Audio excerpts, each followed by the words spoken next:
Hey everyone, welcome back to the show. I'm Mark, here with my good friend Tony, and today we're diving deep into something that's been getting a lot of buzz lately: gut health. Yeah, that little ecosystem inside your belly that apparently runs way more of your body's show than we ever thought. Hey Mark, hey listeners, I'm really excited about this one. Gut health has gone from being this kinda ignored or misunderstood topic to the headline star in wellness conversations. Everyone's suddenly curious about what's happening in their intestines, and honestly, it's about time. Our guts do way more than just digest food. Exactly. So for anyone wondering, when we say gut health, we're talking mostly about the microbiome, that complex community of bacteria, viruses, fungi, and other microbes living inside our digestive tract. And these little guys impact everything from digestion to immune function, mood, even skin health. It's pretty wild. Oh man, I love that part. The idea that tiny microbes in my gut could be affecting my moods or how my skin looks, that blew my mind when I first learned about it. We're basically walking ecosystems. But not all of these bacteria are the same. It's about balance, diversity, and how they interact with our lifestyle. Right. So how did all this interest in gut health actually start booming?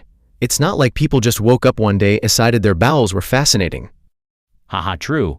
I think science has caught up to what some cultures have known for centuries. The Western medical model was so focused on organs, diseases, and symptoms that the microbes got ignored or villainized. It's only in recent years that researchers started sequencing the microbiome and realizing it's not just passengers. These bacteria play active, essential roles. That's a great point.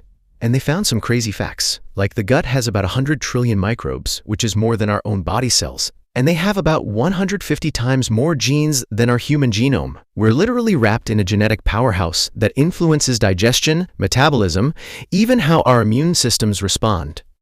Yeah, and that makes gut health more than just a gut feeling. It's a scientific fact that your gut microbes influence things like inflammation, your brain chemistry, allergies, even your risk for diseases like type 2 diabetes or depression. So it's not just about occasional belly aches, it's connected to whole body health. So Tony, for people out there scratching their heads, wondering how to improve gut health, what would you say are the basics? What's the starting point? My go-to advice is always this: feed your good bacteria with the right foods. We're talking fiber-rich fruits, veggies, whole grains, nuts, and legumes. These act like fertilizer for the microbiome. Without fiber, your gut bacteria go hungry, and then things start to go off track. Also, fermented foods like yogurt, kefir, kimchi, and kombucha can introduce beneficial live cultures directly. Fiber's kind of the unsung hero here, isn't it? And fermented foods have been around for thousands of years. Seems like modern science just caught up with some ancient wisdom again. Definitely. But I'd also mention cutting back on overly processed foods, artificial sweeteners, and high sugar intake. Those can mess with the microbial balance and promote the growth of less friendly bacteria. It's simple but powerful advice. Okay, so diet is a huge part of it. What about lifestyle beyond eating? I've read that stress, sleep, and even exercise influence gut health. Absolutely. Stress, for one, can alter the gut bacteria and increase inflammation. When you're stressed, your body releases cortisol and other hormones that affect gut permeability and bacterial diversity. So managing stress with meditation, exercise, or hobbies isn't just good for your mental health, it helps your gut, too. And sleep? How does that come into play? Poor sleep can disrupt the circadian rhythms of your gut bacteria. Studies show that shift workers or people with insomnia often have altered gut microbiomes. So getting enough restful sleep supports a healthy balance of microbes, which in turn supports overall health. It's all connected. That's fascinating. And exercise? Exercise increases microbiome diversity, meaning you get a richer variety of beneficial bacteria. Even moderate activity like walking regularly can help. In fact, athletes tend to have a more diverse gut microbiome than sedentary folks, which may explain part of why exercise improves so many health markers. It's kind of amazing how intertwined our habits are with this invisible community living inside us. Now, Tony, I want to talk about probiotics and prebiotics because that comes up a lot. People see shelves full of probiotic supplements and wonder if they should be popping those to fix their guts. Oh yeah, the probiotic craze. So, probiotics are live beneficial bacteria you consume through supplements or fermented foods. Prebiotics, on the other hand, are types of fiber that feed those good bacteria already living in your gut. Both can be helpful, but the key is understanding that not all probiotics are created equal. Meaning? Meaning that the efficacy of probiotics depends on the strains of bacteria used, the dose, and whether the bacteria survive the journey to your intestines. Also, probiotics are often strain-specific, so a strain that helps with diarrhea may not help with anxiety, and vice versa. Makes sense. So should everyone be taking probiotic supplements?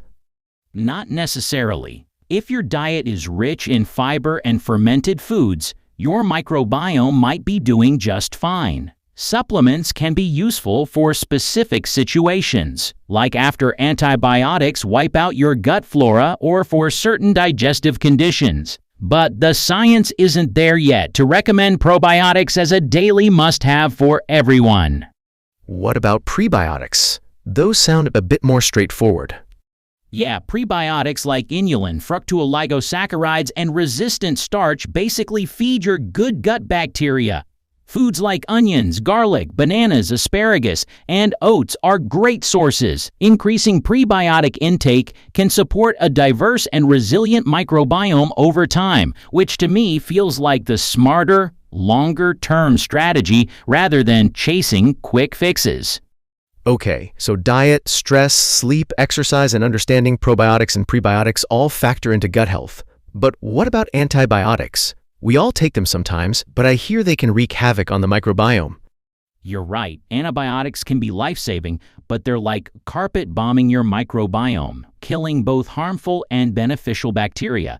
That can lead to decreased diversity and sometimes overgrowth of pathogens like Clostridium difficile. So it's important to use antibiotics only when necessary and to think about replenishing your gut flora afterward with fiber, fermented foods, and maybe targeted probiotics.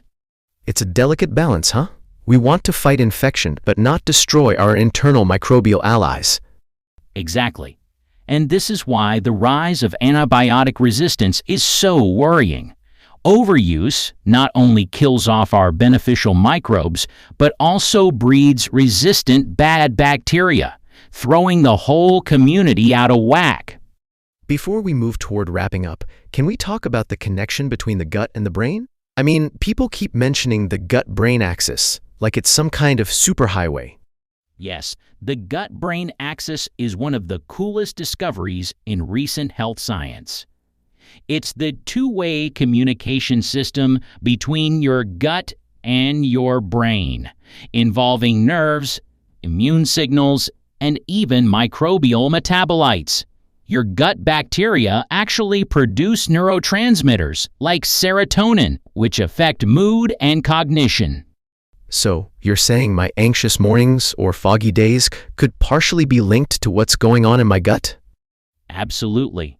There's evidence that gut dysbiosis, an imbalance in your microbiome, can contribute to anxiety, depression, even neurodegenerative diseases. Some research is exploring using probiotics or diet changes as adjunct treatments for mental health conditions. Though it's early days, it's a promising frontier. That gives a whole new meaning to trust your gut, huh? Totally. It's not just an expression, it's physiological. Your gut and brain are in constant conversation, shaping how you feel and function. This has been eye-opening, Tony. To recap for our listeners, gut health is about nurturing a diverse community of microbes with fiber-rich and fermented foods, managing stress and sleep, getting regular exercise, and being mindful about antibiotic use. And behind the scenes, this microbiome isn't just handling digestion, but also chatting nonstop with our brain and immune system. Yes, it really is a foundational piece of overall health that many of us overlook until something feels off. But the good news is that small, consistent lifestyle changes can make a big difference. Before we say goodbye today, here's a question for everyone tuning in. What's one simple change you can make this week to support your gut health? Whether it's adding a new veggie, trying a fermented snack, or just taking a walk to reduce stress, we want to hear your plans. Drop your thoughts in the comments or reach out on social media. We love hearing what you're trying and what works for you. And of course, feel free to ask any gut health questions you're curious about. We may cover them in a future episode. Thanks for joining us on this gut journey. Keep nourishing your little ecosystems, and we'll catch you next time for another fascinating chat. Tony, any final thoughts? Just that our guts really are the unsung heroes of health. Treat them well, and they'll treat you well back. Stay curious and be kind to your tummy. Couldn't have said it better. All right, folks, take care and talk soon.